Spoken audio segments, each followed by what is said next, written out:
So loyalty to vendors is very important for companies for many, many reasons. It provides, for example, a stable supply chain. It enables potentially cost savings, flexibility and support, and so many other factors for sure.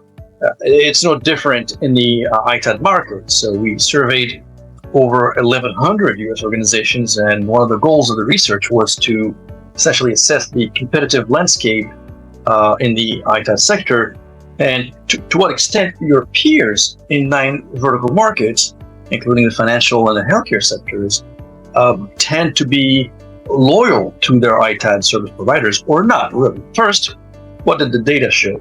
Well, the data suggests that about 77% of your peers have been using the same contractor for more than 2 years.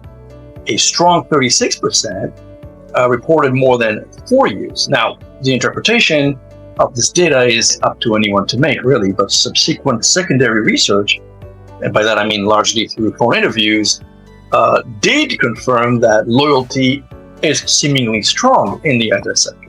So we were told by a number of companies that they don't necessarily switch vendors because of a number of reasons, including what they call sort of settled working methods and practices, ongoing relationships with the vendors, etc. They don't want to create problems along the way. But a number of them told us not to necessarily equate the longevity of the relationship with loyalty to a vendor. These are two different things. They say that they analyzed multiple vendors after releasing their RFPs, and they often did not find sufficient differentiations that would sway them one way or the other. In fact, in one RFP from a major media company in New York City, the decision to hire one of the 2 shortlisted companies, in this case, a pure play ITAD company that I will not name, and IBM Global Asset Recovery Services, boiled down to personality preferences. The media company's selection committee was essentially torn between the attractiveness of the IBM brand name and reputation and the great personality of the sales folks at the smaller company.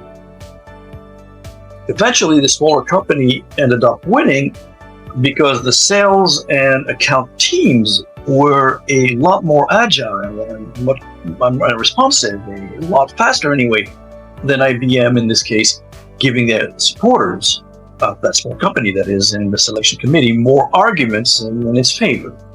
But the decision does not mean necessarily that the smaller company is superior in any way, shape, or form from an operational standpoint. They just had really good salesmen.